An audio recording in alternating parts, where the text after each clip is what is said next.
ये वाकया है उत्तर प्रदेश के एक छोटे से गांव में रामदयाल नाम का किसान रहता था। 2 बीघा जमीन थी, लेकिन लगातार सूखे और कर्ज ने उसकी कमर तोड़ दी थी। उसकी पत्नी सरस्वती दिन रात मेहनत करती, कई बार घर में चूल्हा नहीं जलता था। उसका इकलौता बेटा था अर्जुन। अर्जुन पढ़ाई में तेज था, लेकिन 12वीं के बाद पढ़ाई छोड़नी पड़ी। घर की हालात ऐसी थी, किताबों से पहले रोटी जरूरी थी। एक शाम उसने अपने पिता को साहूकार के सामने हाथ जोड़ते देखा। बस 1 महीना और दे दो, पैसे लौटा दूंगा। साहूकार हंसते हुए बोला, अब पैसे नहीं दिए तो जमीन मेरी। उस दिन अर्जुन ने फैसला कर लिया, बाबूजी मैं सऊदी अरब जाऊंगा। माँ चीख पड़ी, बेटा तुझे इतनी दूर नहीं भेजूंगी। लेकिन अर्जुन मुस्कुराया, अगर मैं नहीं गया तो ये घर बिखर जाएगा। कुछ ही दिनों बाद उसने कर्ज लेकर वीजा बनवाया और भारी मन से गांव छोड़ दिया। हवाई अड्डे पर माँ ने उसकी हथेली में एक छोटा सा भगवान का लॉकेट रख दिया, जहाँ भी रहना ईमानदारी मत छोड़ना। अर्जुन ने सिर झुका लिया। सऊदी पहुँचते ही उसे समझ आ गया, सपनों की दुनिया सिर्फ तस्वीरों में होती है। 12-12 घंटे की मेहनत, रेगिस्तान जैसी गर्मी, छोटा कमरा और दर्जनों मजदूर, लेकिन उसने कभी शिकायत नहीं की। हर महीने अपनी कमाई का ज्यादातर हिस्सा घर भेज देता। धीरे धीरे घर बदलने लगा। बहन की पढ़ाई शुरू हो गई, पिता का कर्ज उतरने लगा। माँ के चेहरे पर बरसों बाद मुस्कान लौटी। एक दिन कंपनी बंद हो गई। अराजकता।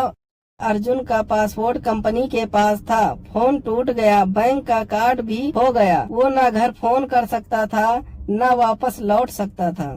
कुछ दिनों बाद जिस बस में वो दूसरे शहर काम ढूंढने जा रहा था, उसका भयानक एक्सीडेंट हो गया। कई लोग मारे गए, कुछ की पहचान नहीं हो सकी। उसी समय किसी ने अर्जुन का पुराना आईडी कार्ड दुर्घटना स्थल के पास पाया। गलत पहचान के कारण उसके परिवार तक खबर पहुंची, आपका बेटा अब इस दुनिया में नहीं रहा। गांव में मातम छा गया। माँ बेहोश हो गई, पिता की आंखों में आंसू रुक नहीं रहे थे। कुछ दिन बाद मजबूरी में घर की दीवार पर अर्जुन की तस्वीर टंग गई और उस पर माला चढ़ा दी गई। उस दिन पूरे गांव में सन्नाटा था, लेकिन अर्जुन जिंदा था। उसे गंभीर चोटें आई थी, कई हफ्तों तक अस्पताल में रहा। होश में आने के बाद अपनी पहचान साबित करने में महीनों लग गए। उसके पास न पासपोर्ट था, न पैसे, न कोई संपर्क। कई बार उसने हार मानने की सोची, लेकिन हर बार माँ का चेहरा याद आ जाता। उसने फिर से मजदूरी शुरू की, दिन में काम, रात में अतिरिक्त मेहनत। धीरे धीरे उसने पैसे जमा किए, नई पहचान के कागज बने, वापसी की प्रक्रिया पूरी हुई। लेकिन इस सब में 5 साल बीत गए।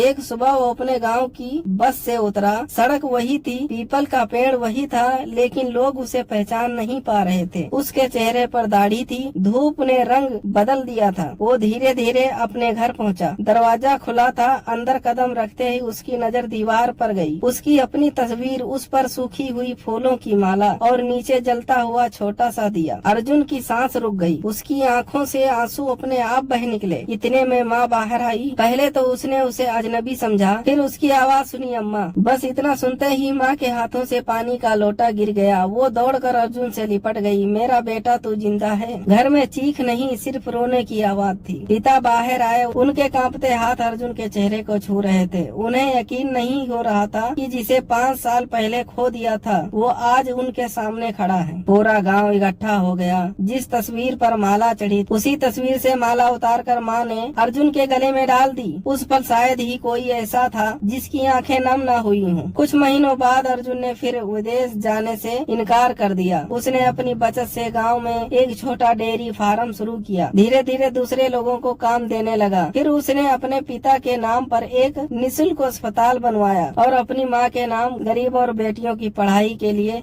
छात्रवृत्ति शुरू की। लोग पूछते थे, इतना सब क्यों कर रहे हो? अर्जुन मुस्कुराकर सिर्फ एक बात कहता, गरीबी ने मुझसे बहुत कुछ छीना, लेकिन दूसरों के सपने छीनने का हक मुझे कभी नहीं दिया। जिंदगी में कभी कभी हालात हमें इतना दूर ले जाते हैं कि अपने भी हमें खोया हुआ मान लेते हैं। लेकिन अगर इंसान उम्मीद, ईमानदारी और मेहनत नहीं छोड़ता, तो एक दिन वो सिर्फ घर नहीं लौटता, बल्कि अपने साथ